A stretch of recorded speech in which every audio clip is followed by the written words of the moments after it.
Well, hello everybody, welcome to Coding 101. In this episode of Coding 101, what we're going to be doing is that we're going to be creating a function that is going to deduce an expanded form of a number. So let's say maybe you have a number like 123. The expanded form of 123 in terms of its tens, units, and thousand, all that kind of stuff, and hundreds and all that kind of stuff is going to be 100 plus 20 plus 3. So we're going to have to create a function that can give us this solution right here. So let's just get straight into it.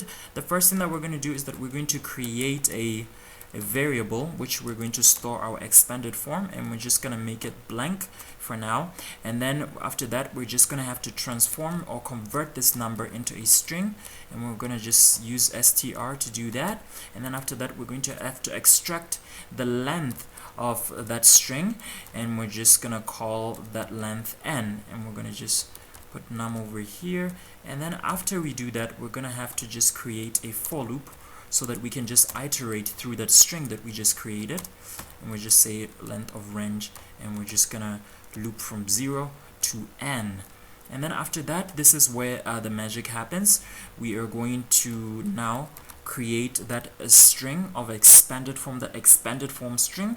And the first thing that you notice in the string over here is that there is a space just before each number, like preceding the number. There is a space preceding the number, and there's a space after the number. So we have to mind that space that we see over there. So let's just create so this is going to be string is equals to, actually this is going to be string plus equals to. And then what we're gonna do is we're going to create what is that? That's gonna be a space that we put over there, and then we're just gonna say plus, and then after that what do? We're gonna have to put the number that we want. So we have to determine the number of zeros that we're gonna get from that. The number of 0 that we're going to put next to that number, the number of 0 that we're going to put next to that number.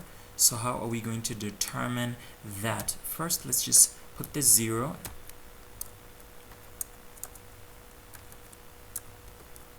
over there, and then we're just going to use this particular equation or expression right here. We're just going to say a n minus I minus 1. And this right here is going to give us the number of zeros that are to be printed into this.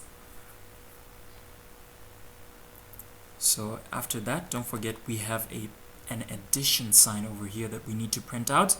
So we need to mind that addition sign, but also we have to mind the space as well, because there's a spacing there before the addition sign. We don't need to put the spacing after the addition sign because this is the space that we put over here. So that's basically it. So that's basically it. So we just say string is equals to all of that. So that's gonna loop through, and every time we receive a number, it's going to determine that thing over there. So before we do that, before we return the string, we have to make sure that we don't get this addition sign at the end, because you can see that it appears at the end over here. We have to get rid of it, because once we return our function without handling it, we're gonna have an addition sign at the end of our expanded form, and we don't want that to happen. So how we get rid of it is pretty much simple. You just say string. By the way, do not use this string function, this string variable in Java, because it's a built-in variable. So how we do it is this: we're just gonna do this, and then we're gonna just say length of string, and we're just gonna say -1, and this right here is going to get rid of our plus sign that is going to be at the end. And then after that, we're going to return this string. Before we return, just make sure you look at everything that you've done and make sure there are no errors. It's very important to introspect or to examine the work that you're doing before you hand it in, because you never know where an error might occur. And then we just do this and we're done. So it says, wait, actually it says that there is an error I don't know where the error could be. Oh, look at this. Look what we did over there. We just put like a, I don't know, that was a mistake. So because I'm doing this in the Ubuntu terminal, if I were to like come over here and copy everything here, then these dots over here would get copied as well. So I'm in trouble because of this. So I am going to just go to where I was doing this previously, and I'm just going to copy that. This is some of the work that I've been doing. So, and I'm just gonna copy that. So I'm just gonna copy that and go over here and paste it, right?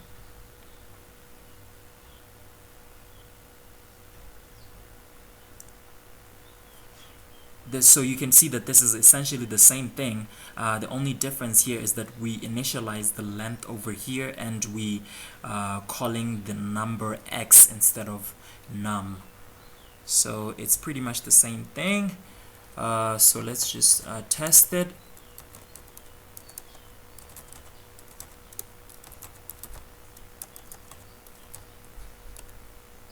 And we put 123 over here. It should give us an expanded form. And there you go, 100 plus 20 plus 3. You can test like this in anyhow you want to test it. I encourage you to test these functions. Test it with like the biggest number that you can ever think of or something. I don't know, if you have the time, you can test it with like the biggest number that you can think of. It's very important that you test your functions, you test your program before you hand it in for efficacy or something like that. So that's it for me today. Make sure you subscribe, make sure you like, make sure you leave a comment on the comment section, and I will see you next time on Coding 101.